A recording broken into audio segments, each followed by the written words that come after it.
Happy ANZAC Day. Happy April 25th.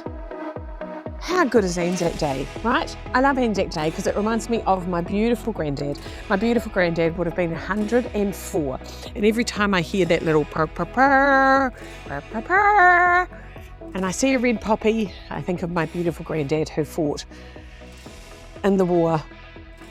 And all those, imagine, it just blows my mind what those fucking people went through. And we didn't know, like it's quite extraordinary. And people, like we're walking around going, oh, I've got a fucking hard life. Yeah, my life's fucking tough. No, it's not. Did your friend get blown up by a grenade? No. Did someone drive into the side of your tank? No. Right? Did you watch your friends get killed? No, shut up, right? Oh my God, we don't even know we're alive, do we? Like we've got some fucking good problems. Got some good problems. Now I've got a good problem this weekend. I am away teaching the New Zealand Taekwondo team. I'm doing some work with them around mindset. I love a bit of mindset work. And my son is in the team. And of course I was talking to the coach and he's like, hey, you do some of this shit, don't you? I'm like, well, actually I do. This was 2 years ago. I started working with them and I really like it. And these cute little wide-eyed humans, some of them are very young. Some of them are pre-juniors. So they're like 14 and 15, years old. And some of them are old seniors who've been around a long time. And the mindset that is required for them to compete on a world stage, like there's so much goes into this. And, athletes are amazing. And especially if you're in a minority sport, like a martial art, there's no money. Like, it's not like, oh, you're in rugby and you get picked. I'm not saying rugby players have it easy, but they do on a financial level because they get picked and then they get sent a box of fucking shoes and tracksuits and off they go. But when you're in a minority sport, you have to pay for everything. And so that puts a lot of pressure on some of the athletes as adults to fund their things. They want to travel to the other side of the world to compete, but they've got to come up with all the money, so they've got to work extra hard. Then they've got to train extra hard to be good enough to compete. So it's kind of that double whammy, and that's why I just want to help them, because some of them are very young and they don't know what they don't know. And some of them are kind of older and they're exhausted from trying to be an athlete, have a job, have a family, do all the things. And the mindset it requires to be high performance is fucking huge. Like, it's huge. And I really enjoy high performance because for me, high performance is about pushing yourself to be the best you can. Like, what does that look like? So I'm doing a workshop with these guys this weekend on visualization. And I think visualization is one of the most powerful tools. And if you've never done visualization, give it a crack. It's quite amazing.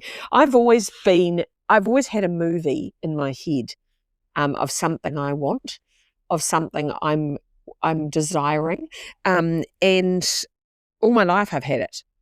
No matter what it was, whether it was, getting an award at school, or whether it was my wedding day, or whether it was having my first baby, or I'm really big on visualization. I've done visualizations for all of those things all my life. And I love the idea. I visualize things all the time. Like, I visualize myself on stage at events I want to attend. I visualize myself in locations that I want to get to. Like, I might have no idea how I'm going to get there, but I go, I want to have dinner at that restaurant in that country and I'm going to fucking get there, and I imagine it. And how you do visualization is quite a lot. Like, you need to physically feel the feeling.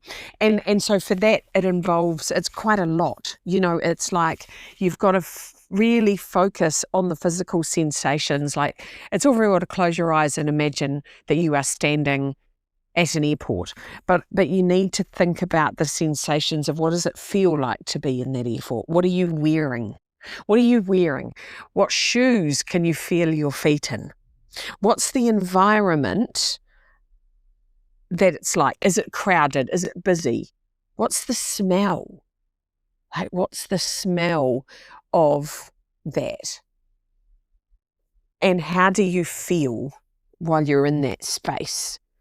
And then the timing, is it a slow kind of visualization where you want, or is it a fast visualization like you do watching something at double speed? And then getting really clear around how you feel and pushing yourself into excitement or confidence or joy, or what's the feeling that you have in that moment.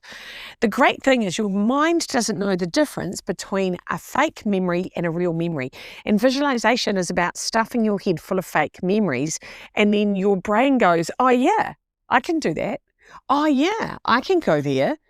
And I think that helps things happen, right? It helps things happen. And one of the first things I got these athletes to do was to visualize them walking into the stadium they're going to be competing at. Walk into that stadium. What does that stadium feel like? How do you feel? You're wearing your New Zealand tracksuit. What do your shoes feel like?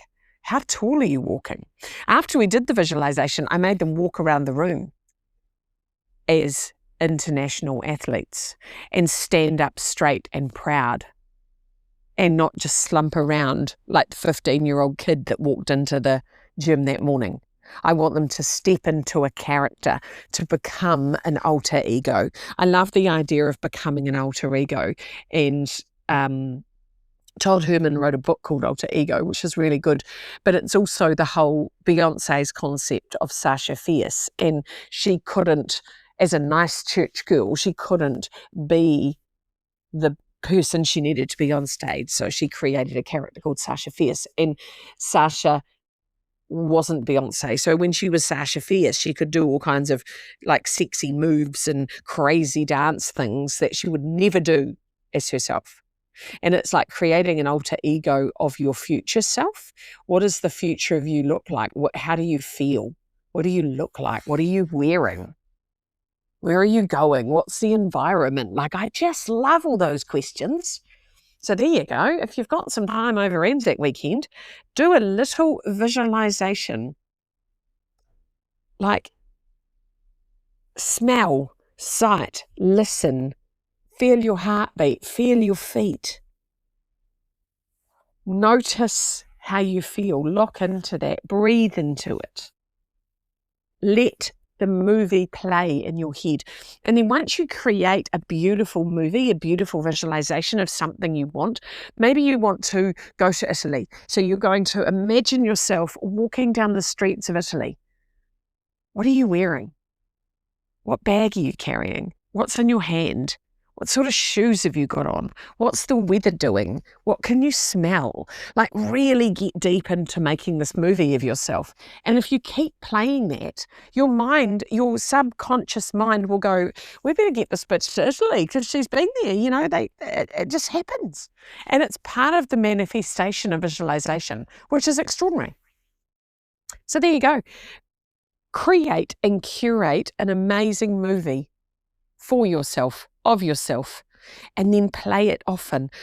Before you wake in the morning, you wake up, just lie there with your eyes closed and watch your movie.